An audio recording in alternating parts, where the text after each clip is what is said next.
السلام علیکم ناظرین، دنیا میں کئی ایسے ظالم و جابر حکمراں گزرے ہیں جنہوں نے صرف حکومت پانے کے لیے، اقتدار حاصل کرنے کے لیے انسانی لاشوں کے انبار لگا دیے، خون کے دریا بہائے اور انسانی سروں کے مینار بنا کر دنیا پر حکومت کیا۔ لیکن آج دنیا ان کو صرف اور صرف ظالم بادشاہ کے نام سے جانتی ہے، اس کے علاوہ اور کچھ نہیں۔ آج بھی جب ان کی تاریخ کو پڑھتے ہیں تو انسانوں کے رونگٹے کھڑے ہو جاتے ہیں، انسانی روح کانپ اٹھتی ہے۔ ایسے بہت سے ظالم بادشاہ گزرے ہیں، جس میں سے ایک ظالم بادشاہ ہلاکو خان بھی تھا۔ ناظرین، چلیے آج ہم ہلاکو خان کے عبرتناک انجام کے بارے میں سنتے ہیں کہ اس کی موت کیسی ہوئی۔ جب اللہ تعالیٰ کسی کو پکڑنے پر آتا ہے تو کیسے اس کو انسانوں کے لیے عبرت اور نصیحت بنا دیتے ہیں۔ ہلاکو خان کی پیدائش 15 اکتوبر 1217 عیسوی اور وفات 8 فروری 1265 عیسوی کو ہی تھی۔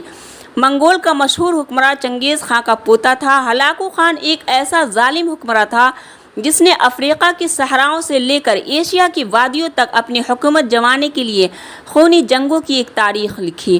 لیکن جب اس کی موت کا واقعہ سنیں گے تو آپ بھی حیرت میں پڑ جائیں گے کہ کیسے دوسروں کو تڑپ تڑپ کر مرتا دیکھ کر خوش ہونے والا بادشاہ اللہ تعالیٰ نے اسے کیسے موت دیا۔ ناظرین، دنیا کا ظالم اور وحشی ترین انسان ہلاکو خان اپنے گھوڑے پر بڑی شان سے بیٹھا ہوا تھا۔ چاروں طرف تاتاریوں کی فوجیں کھڑی تھی اور سب سے آگے ہلاکو خان اور اس کا گھوڑا کھڑا تھا، اور ہلاکو خان کے سامنے قیدی مسلمانوں کی 3 صفیں کھڑی تھیں جن کو آج ہلاکو خان اپنے حکم پر قتل ہوتے ہوئے دیکھنا چاہتا تھا۔ اس ظالم کو قتل ہوتے ہوئے دیکھنے میں بڑا مزہ آتا تھا، اس کے لیے یہ سب کھیل تماشا کے سوا کچھ نہیں تھا۔ پھر وہ گرجدار آواز میں حکم دیتا ہے کہ سب کے سر قلم کر دو۔ پھر کیا ہوتا ہے؟ جلاد نے حکم ملتے ہی آنن فانن میں سب کا سر قلم کرنا شروع کر دیا۔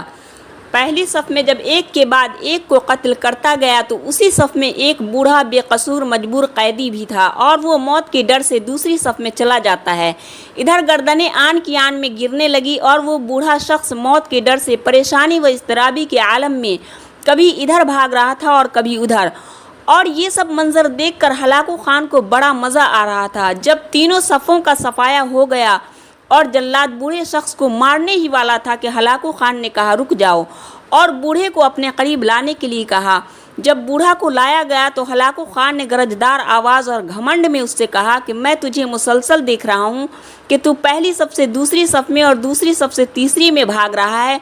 اب بتا تو کہاں بھاگ کر جائے گا؟ بتا آج تجھ کو مجھ سے کون بچائے گا؟ بوڑھے شخص نے آسمان کی طرف دیکھتے ہوئے کہا، میں پہلی صف سے دوسری صف میں گیا اور دوسری صف سے تیسری صف میں اس لیے گیا شاید میں موت سے بچ جاؤں، لیکن موت وہاں بھی آ پہنچی۔ تو ہلاکو خان تکبر میں ہنسا اور اپنے گرج کو اچھالتے ہوئے گھمنڈ سے کہا، او بوڑھے بابا، یہ کیسی خام خیالی ہے؟ کیسی بہکی بہکی باتیں کر رہے ہو؟ بھلا تمہیں میری تلوار سے کون بچا سکتا ہے؟ اس بوڑھے نے پھر آسمان کی طرف دیکھتے ہوئے بڑے اطمینان سے جواب دیا کہ میرا رب، میرا پروردگار چاہے تو مجھے بچا سکتا ہے۔ مجھے میرے رب پر پورا یقین ہے، وہ چاہے تو کچھ بھی کر سکتا ہے، وہ چاہے تو منٹوں میں انقلاب لا سکتا ہے۔ ہلاکو خان نے کہا کیسے بچا سکتا ہے؟ اس نے اتنے تکبر سے کہا کہ وہ گرج جس سے وہ کھیل رہا تھا وہ نیچے گر گیا، اور ہلاکو خان گھوڑے پر بیٹھے بیٹھے اس گرج کو پکڑنے کی کوشش کرنے لگا۔ وہ نیچے جھکا اور اسی کوشش میں اس کا ایک پاؤں گھوڑے کی رکاب میں جس میں پیر رکھا جاتا تھا اس میں پھنسا اور اس کا سر نیچے گر گیا۔ ہلاکو خان کا گھوڑا اتنا ڈر گیا کہ وہ بدک گیا اور وہ ڈر کے مارے بھاگنے لگا۔ ہلاکو خان اس میں الٹا لٹکا ہوا تھا۔ اپنے آپ کو بچانے کی بہت کوشش کی، اس کے لشکر نے بھی بہت کوشش کی، لیکن ہلاکو خان کا گھوڑا بہت طاقتور ہونے کی وجہ سے قابو سے باہر تھا، اور وہ ہلاکو خان کے سر کو پتھروں میں پیٹ پیٹ کر گھسیٹ گھسیٹ کر بھاگتا رہا، جس کی وجہ سے اس کا سر پھٹ گیا اور آخر کار منٹوں میں گھمنڈ کرنے والی روح جسم کو چھوڑ کر جہنم رسید ہو گئی۔ اور ادھر ہلاکو خان کا لشکر بوڑھے بابا سے ڈر گیا اور معافی مانگنے لگا اور کہا آپ جائیے۔ بوڑھے بابا بڑے سکون اور آرام سے پیدل ہی اپنے گھر کی طرف چل پڑے۔ ناظرین، تو یہ ہے ہلاکو خان کا عبرتناک انجام۔